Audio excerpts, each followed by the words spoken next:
నాకు కాల్ చేయండి అనే ఒక భరోసా ఇచ్చాడే తప్ప ఆమెలాగా ఎక్కడ రెచ్చగొట్టే మాటలు కానీ ఇంకో మాటలు కానీ మాట్లాడంలా.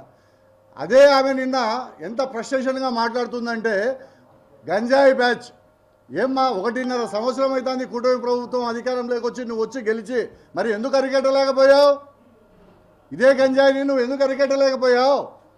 గతంలో 2 ఎస్పీల దగ్గరికి మా నాయకులు వెళ్ళి గంజాయిని కానీ ఏదన్నా ఉంటే అసాంఘిక కార్యక్రమాలు కానీ అరికట్టాల్సిన బాధ్యత ఉంది అని చెప్పి ఎస్పీ గారి దృష్టికి కూడా తీసుకొచ్చిన నాయకులు మా వాళ్ళు.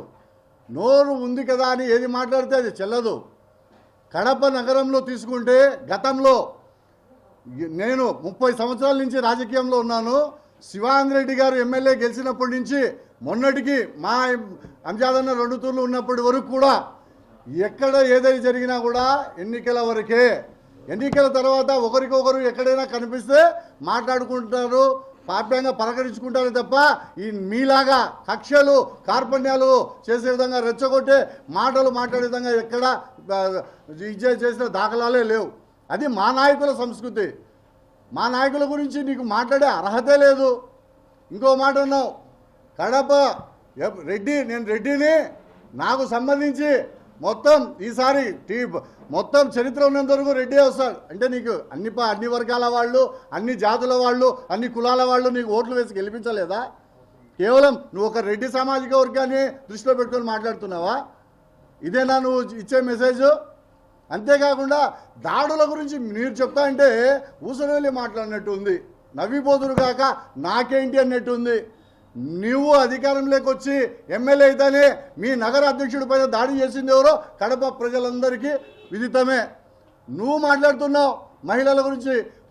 ఒకే ఒక కార్పొరేటర్ ఉన్నారు మీకు, మహిళా కార్పొరేటర్. ఆమెకు విలువ ఇచ్చిన దాఖలాలు ఎక్కడైనా ఉన్నాయా? నువ్వు గౌరవించిన దాఖలాలు ఎక్కడైనా ఉన్నాయా? ఇంకొక చిప్పగిరి మీనాక్షి అనే ఒక తెలుగుదేశం కార్యకర్త టవర్ ఎక్కి మహానాడు జరుగుతూ ఉంటే కనీసం ఎస్సీ సామాజిక వర్గానికి చెందిన ఆమె, పార్టీకి బాగా కృషి చేసినామే, టీడీపీ పార్టీకి కృషి చేసినామే, కనీసం పరామర్శకు నువ్వు నోచుకున్నావా? అదే మహిళలు నీ మీద ప్రెస్ మీట్ పెట్టి, మేం కాదు మీ పార్టీలో ఉన్న మహిళలు ప్రెస్ మీట్ పెట్టి నీ గురించి విమర్శించినారు. ఈరోజు కడప నగరం అంతా నీ గురించి ఏందో అందరికి తెలుసు. నీకు కావాలంటే మీ ఆధ్వర్యంలోనే బ్యాలెట్ పేపర్లు పెడతాం, బాక్సులు కడపలో 4 చోట్ల 5 చోట్ల ఓపెన్ బ్యాలెట్ పెడతాం.